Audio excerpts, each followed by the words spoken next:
looking at a woman who was publicly silent for a decade. Obviously, that's changed, but only recently.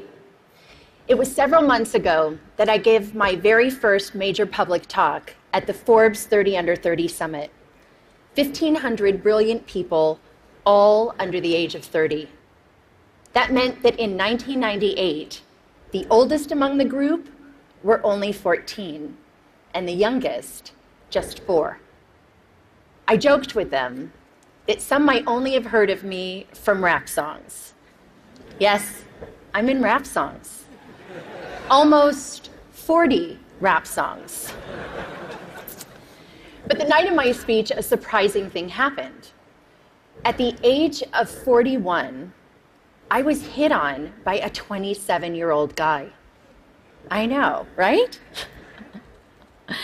He was charming, and I was flattered, and I declined. You know what his unsuccessful pickup line was? He could make me feel 22 again.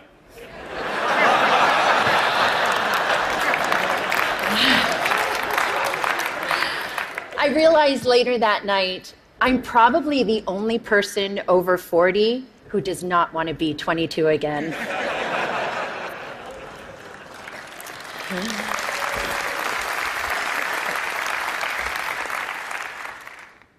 At the age of 22, I fell in love with my boss. And at the age of 24, I learned the devastating consequences. Can I see a show of hands of anyone here who didn't make a mistake or do something they regretted at 22? Yep, that's what I thought. So like me, at 22, a few of you may have also taken wrong turns and fallen in love with the wrong person, maybe even your boss. Unlike me, though, your boss probably wasn't the President of the United States of America. Of course, life is full of surprises. Not a day goes by that I'm not reminded of my mistake, and I regret that mistake deeply. In 1998, after having been swept up into an improbable romance, I was then swept up into the eye of a political, legal, and media maelstrom like we had never seen before.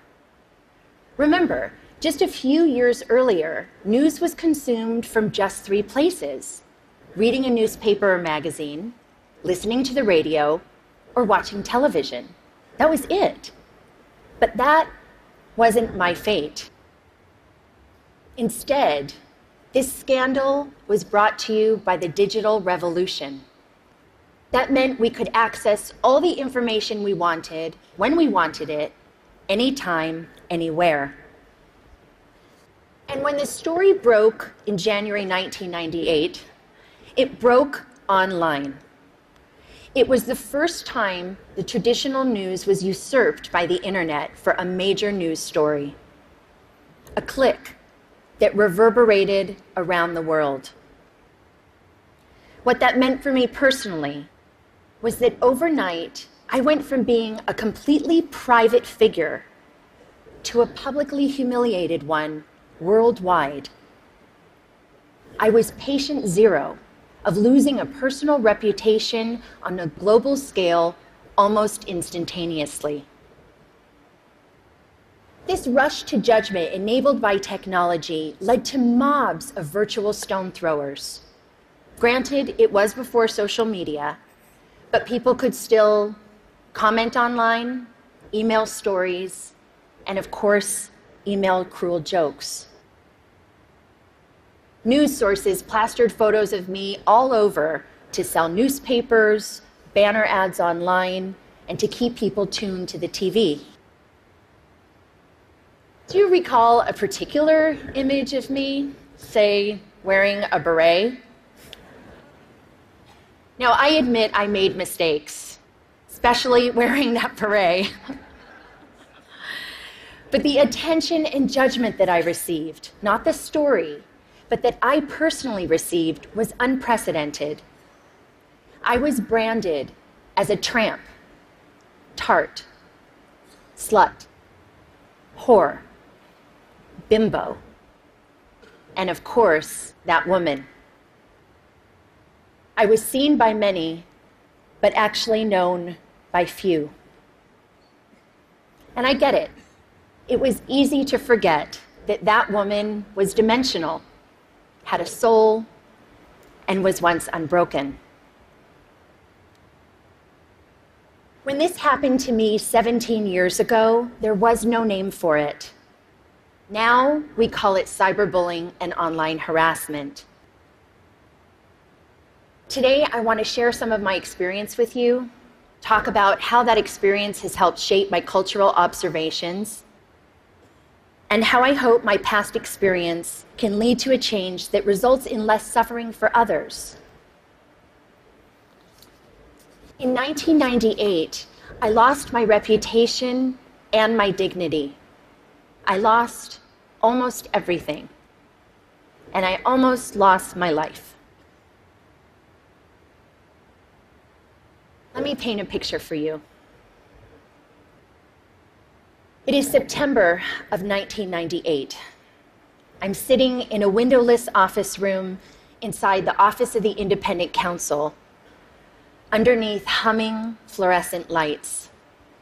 I'm listening to the sound of my voice on surreptitiously taped phone calls that a supposed friend had made the year before. I'm here because I've been legally required to personally authenticate all 20 hours of taped conversation. For the past 8 months, the mysterious content of these tapes has hung like the sword of Damocles over my head. I mean, who can remember what they said a year ago? Scared and mortified, I listen. Listen as I prattle on about the flotsam and jetsam of the day.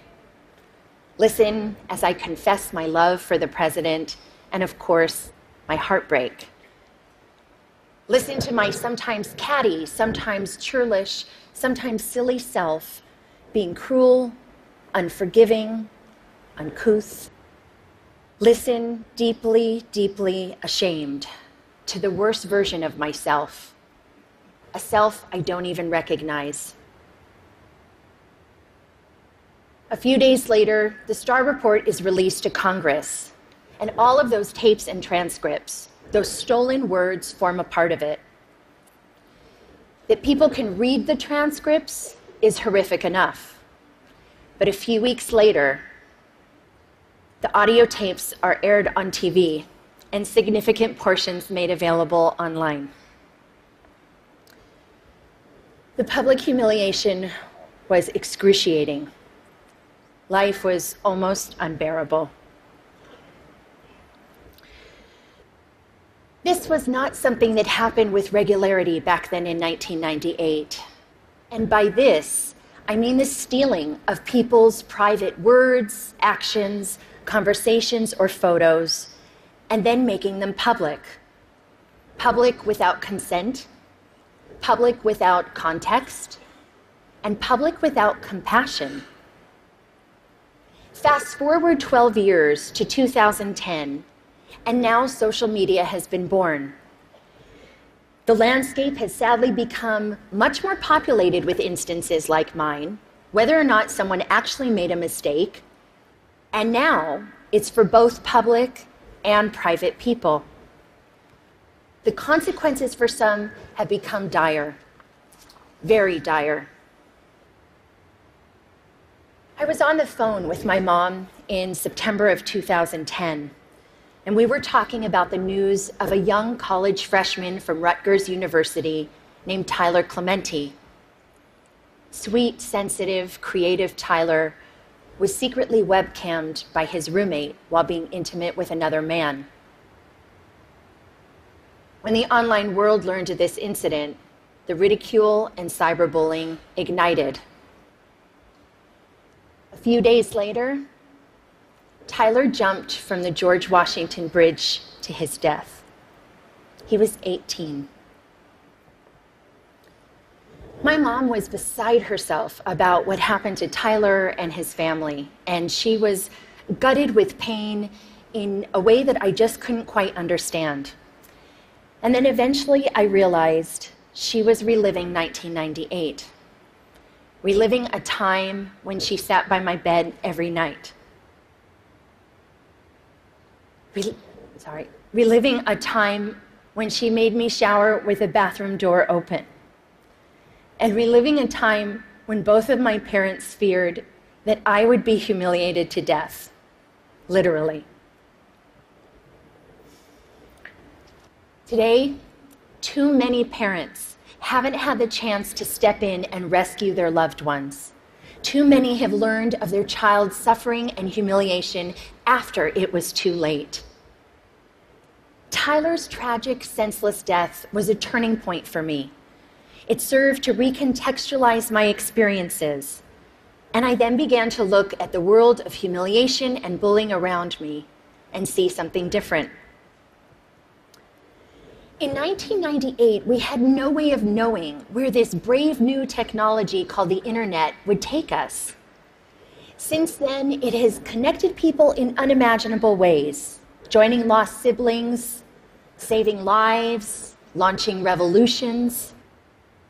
But the darkness, cyberbullying, and slut-shaming that I experienced had mushroomed. Every day online, people, especially young people who are not developmentally equipped to handle this, are so abused and humiliated that they can't imagine living to the next day. And some, tragically, don't. And there's nothing virtual about that. Childline, a UK nonprofit that's focused on helping young people on various issues, released a staggering statistic late last year. From 2012 to 2013, there was an 87% increase in calls and emails related to cyberbullying. A meta-analysis done out of the Netherlands showed that for the first time, cyberbullying was leading to suicidal ideations more significantly than offline bullying. And you know what shocked me, although it shouldn't have, was other research last year that determined humiliation was a more intensely felt emotion than either happiness or even anger. Cruelty to others is nothing new. But online, technologically enhanced shaming is amplified, uncontained, and permanently accessible. The echo of embarrassment used to extend only as far as your family, village, school, or community. But now it's the online community too. Millions of people, often anonymously, can stab you with their words, and that's a lot of pain. And there are no perimeters around how many people can publicly observe you and put you in a public stockade. There is a very personal price to public humiliation, and the growth of the internet has jacked up that price. For nearly 2 decades now, we have slowly been sowing the seeds of shame and public humiliation in our cultural soil, both on and offline. Gossip websites, paparazzi, reality programming, politics, news outlets, and sometimes hackers all traffic in shame. It's led to desensitization and a permissive environment online, which lends itself to trolling, invasion of privacy, and cyberbullying. This shift has created what Professor Nicholas Mills calls a culture of humiliation. Consider a few prominent examples just from the past 6 months alone. Snapchat, the service which is used mainly by younger generations and claims that its messages only have the lifespan of a few seconds. You can imagine the range of content that gets. A third-party app which Snapchatters use to preserve the lifespan of the messages was hacked, and 100,000 personal conversations, photos, and videos were leaked online to now have a lifespan of forever. Jennifer Lawrence and several other actors had their iCloud accounts hacked, and private, intimate nude photos were plastered across the internet without their permission. One gossip website had over 5 million hits for this one story. And what about the Sony Pictures cyber hacking? The documents which received the most attention were private emails that had maximum public embarrassment value. But in this culture of humiliation, there is another kind of price tag attached to public shaming. The price does not measure the cost to the victim, which Tyler and too many others, notably women, minorities, and members of the LGBTQ community have paid, but the price measures the profit of those who prey on them. This invasion of others is a raw material, efficiently and ruthlessly mined, packaged, and sold at a profit. A marketplace has emerged where public humiliation is a commodity and shame is an industry. How is the money made? Clicks. The more shame, the more clicks. The more clicks, the more advertising dollars. We're in a dangerous cycle. The more we click on this kind of gossip, the more numb we get to the human lives behind it. And the more numb we get, the more we click. All the while, someone is making money off of the back of someone else's suffering. With every click, we make a choice. The more we saturate our culture with public shaming, the more accepted it is, the more we will see behavior like cyberbullying, trolling, some forms of hacking, and online harassment. Why? Because they all have humiliation at their cores. This behavior is a symptom of the culture we've created.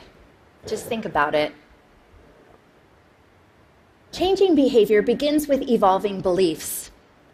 We've seen that to be true with racism, homophobia, and plenty of other biases today and in the past. As we've changed beliefs about same-sex marriage, more people have been offered equal freedoms. When we began valuing sustainability, more people began to recycle. So as far as our culture of humiliation goes, what we need is a cultural revolution. Public shaming as a blood sport has to stop. And it's time for an intervention on the internet and in our culture. The shift begins with something simple, but it's not easy. We need to return to a long-held value of compassion and empathy. Online, we've got a compassion deficit, an empathy crisis. Researcher Brené Brown said, and I quote, "Shame can't survive empathy. Shame cannot survive empathy." I've seen some very dark days in my life.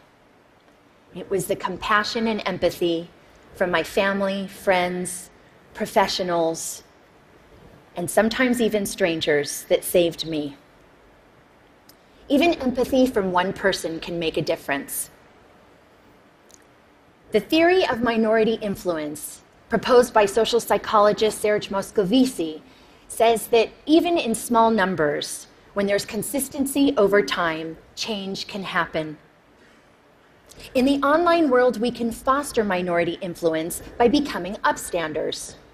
To become an upstander means, instead of bystander apathy, we can post a positive comment for someone or report a bullying situation. Trust me, compassionate comments help abate the negativity. We can also counteract the culture by supporting organizations that deal with these kinds of issues, like the Tyler Clementi Foundation in the US. In the UK, there's Anti-Bullying Pro, and in Australia, there's Project Rocket. We talk a lot about our right to freedom of expression, but we need to talk more about our responsibility to freedom of expression. We all want to be heard, but let's acknowledge the difference between speaking up with intention and speaking up for attention. The internet is the superhighway for the id. But online, showing empathy to others benefits us all and helps create a safer and better world. We need to communicate online with compassion, consume news with compassion, and click with compassion. Just imagine walking a mile in someone else's headline. I'd like to end on a personal note. In the past 9 months, the question I've been asked the most is why? Why now? Why was I sticking my head above the parapet? You can read between the lines in those questions, and the answer has nothing to do with politics. The top note answer was and is because it's time. Time to stop tiptoeing around my past, time to stop living a life of opprobrium, and time to take back my narrative. It's also not just about saving myself. Anyone who is suffering from shame and public humiliation needs to know one thing. You can survive it. I know it's hard. It may not be painless, quick, or easy, but you can insist on a different ending to your story. Have compassion for yourself.